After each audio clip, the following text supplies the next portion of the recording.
Gözdə etmişəm, hökumət məni bağışladı. Hökumət səni bağışlasa da, mən səni bağışlamayacağam.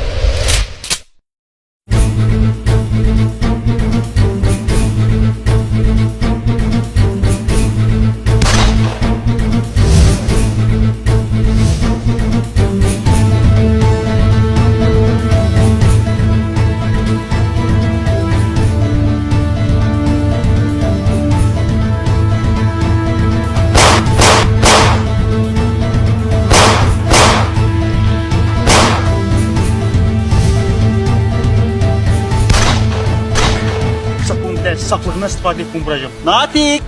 Nədə? Sigaret yandırmağa kibritin var. Ha, var.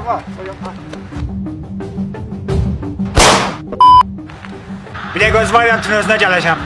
Ay Seymur! Nədə? Ay, sigaretin varmı?